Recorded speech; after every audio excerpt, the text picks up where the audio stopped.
पुरुष भी चाहें तो जिनको पेट अगर बढ़ा हुआ है और आप चाहते हैं कि ये कम हो, तो आप भी 15 मिनट चक्की चला सकते हैं सुबह सुबह। आप भी चाहें तो सिलबट्टे पे चटनी बना सकते हैं। अगर आपने भी चक्की चलाई और सिलबट्टे पे चटनी बनाई तो आपकी चटनी तो बनेगी ही और आटा तो पिसेगा ही। आपका जो पेट है ये अंदर चला जाएगा, जो आपको किसी भी जिम्नेजियम की मदद से नहीं जाएगा।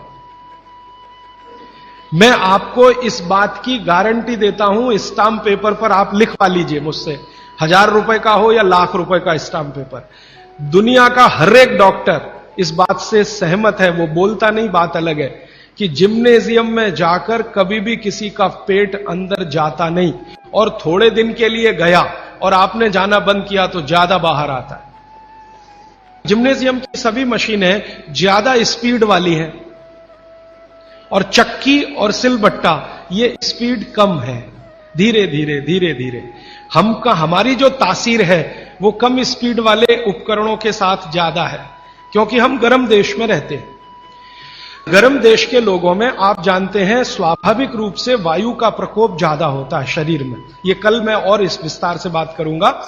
अब वायु का प्रकोप ज्यादा है तो हर चीज ऐसी करनी चाहिए जो धीमे हो।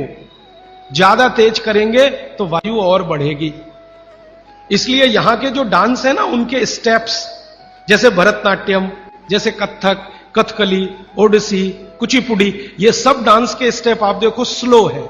ज्यादा ठंड के देशों में क्या होगा कि वायु बिल्कुल उल्टी स्थिति में होती है, बहुत ही कम होती है शरीर में, और पित्त और कफ बहुत बढ़े हुए होते हैं। हमारे यहां आजकल एक फैशन आया, मॉर्निंग में दौड़ो। दौड़ना नहीं है, चलना है। चलने और दौड़ने में अंतर आप समझते हैं। दौड़ने में ऊर्जा बहुत शरीर की, गर्मी बहुत शरीर की बढ़ेगी और वात को बढ़ाएगी। वात बढ़ेगा तो ये घुटने बहुत जल्दी आपके थकेंगे। आप देख लो, जितने हिंदुस्तान के रनर है ना, रनर 100 मीटर दौड़ने वाले, 200 मीटर, 35 साल के बाद किसी के घुटने काम नहीं करते, सब बैठ गए।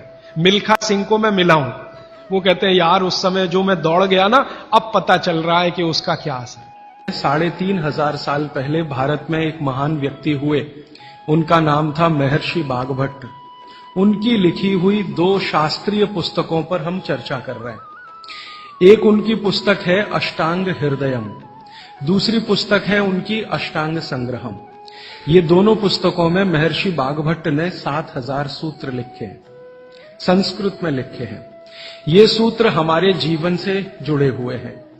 हमारे अपने जीवन में हमें स्वस्थ रहना है, निरोगी रहना है, तो इन स्वस्थ और निरोगी रहने के लिए क्या क्या करना चाहिए, ये सूत्र बागभट्ट जी ने लिखे हैं।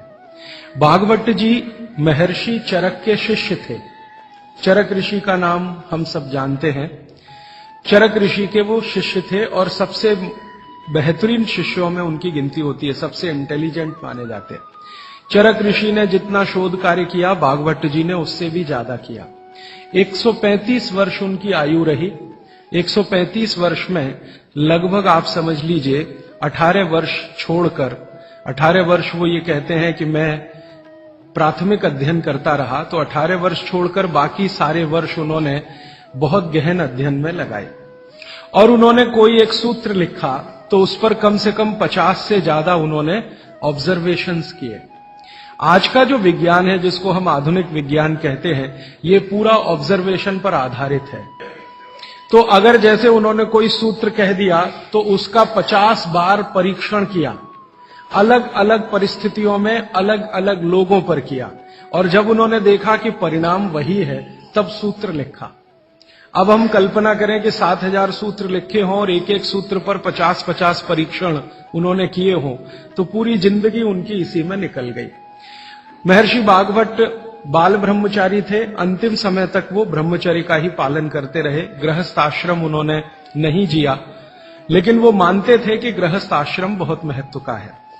तो ऐसे महर्षि बागभट्ट के सूत्रों को मैं पिछले 6 साल से पढ़ता रहा, और भारत की आज की जो परिस्थिति है, मैं मानता था और आज भी मानता हूं कि उसमें ये बहुत अनुकूल है। आज हमारे भारत की परिस्थिति ऐसी है, 75 से 80 करोड़ लोग बीमार हैं। सरकार कहती है कि सिर्फ 30 करोड़ लोग हैं स्वस्थ, बाकी सब हैं बीमार। अलग अलग बीमारियां हैं। वात की बीमारियां हैं, पित्त की हैं, कफ की हैं, और इन बीमारियों का इलाज करने के लिए भारत में कुल मिलाकर 23 लाख डॉक्टर हैं रजिस्टर्ड, जो एमबीबीएस, बीएएमएस और बीएचएमएस तीनों पद्धति के हैं। 23 लाख रजिस्टर्ड डॉक्टर हैं। अगर अनरजिस्टर्ड डॉक्टर भी इसमें मिला दें तो सरकार कहती है लगभग अनरजिस्टर्ड डॉक्टर भी इतने ही हैं, 25 लाख के आसपास। तो कुल मिलाकर हम 50 लाख डॉक्टर मान लें, अनरजिस्टर्ड और रजिस्टर्ड, तो भी मरीजों की संख्या 70 से 80 करोड़ है। तो दोस्तों, आपने सुना कि सुबह की दौड़ कितनी हानिकारक होती है हमारे स्वास्थ्य के लिए। तो कृपया आप वीडियो में बताई गई बातों को अपने जीवन में अवश्य उतारिए ताकि आपका स्वास्थ्य ठीक हो सके। और अगर आपको वीडियो पसंद आए तो वीडियो को लाइक शेयर और कमेंट अवश्य कीजिए। मिलते हैं जल्दी एक नई वीडियो के साथ। तब तक के लिए जय हिंद, जय भारत।